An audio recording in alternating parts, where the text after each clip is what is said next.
நான் இந்த யூஎஸ் ப்ராஜெக்டை சக்சஸ் ஆகணும், லைஃப்ல செட்டில் ஆகணும், என் ஃபேமிலியை நல்லபடியா பார்த்துக்கணும். அவளுக்கும் இந்த ப்ராஜெக்ட் சக்சஸ் ஆகணும், அவங்க கம்பெனி யூஎஸ்ல கிராண்டா லான்ச் ஆகணும். அதுக்காக 2 பேரும் மியூச்சுவலி ஃப்ரெண்ட்லியா வேலை பார்க்கணும். நாங்க அதான் செஞ்சுட்டு இருக்கோம்.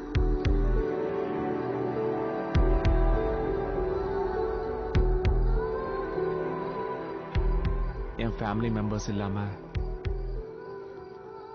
ஒரு வெளியால நான் அவ்வளவு லவ் பண்ணனா அவ்வளவுதான்.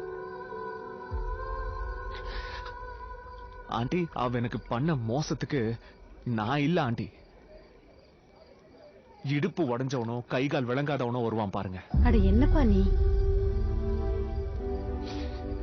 ஞாபகம் வச்சுக்கோங்க,